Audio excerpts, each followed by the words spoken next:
आम्ही सरकारकडून नाही आलोय, ना शासनाकडून आलोय, ना ग्रामपंचायत. आमचा मित्रांचा ग्रुप आहे आणि आम्ही थोडं सामाजिक बांधिलकी म्हणून आम्ही जी होतकरू मुलं आहेत, आपला प्रल्हाद आहे, हा आहे, त्याच्या दौलत दौलत जी होतकरू मुलं आहेत ज्यांना शिकण्याची खूप इच्छा आहे. आमचं हे आहे की त्यांनी 15वी करावं.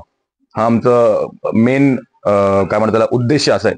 जोकरसामुळे जोकरसाची नावं दिली की काही 3-4 मुलं आहेत जे खूप हुशार आहेत, होतकरू आहेत. कधी कधी आपल्याला फीस भरायला प्रॉब्लेम होतो, प्रत्येकाचं असतं प्रत्येकाचे. तर आपले डोनर्स हे त्यांची फीस भरणार. फक्त आपली एकच अट आहे की 15वी पर्यंत अभ्यास करायचा.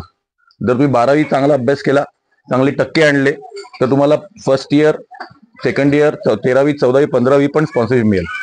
पण टक्के आणायला पाहिजे तरच. हा एकच अट आहे. कारण जर तुम्ही हुशार असाल, जिद्दीने करत असाल, इकडून वाकडपाडा खूप लांब आहे, तरी तुम्ही एवढे जातात. कसे जातात, काय बाईकने जातात किंवा कुठली ट्रॅक्स घेऊन जातात, काही जातात. पण जर तुम्ही चांगले टक्के आणणार तर डेफिनेटली पुढचे 3 वर्ष पण तुम्हाला स्पॉन्सरशिप मिळणार. हा आमचा उद्देश आहे येण्याचा.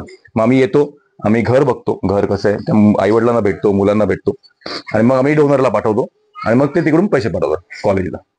तर असं आमचं उद्देश आहे. ठीक आहे, ओके.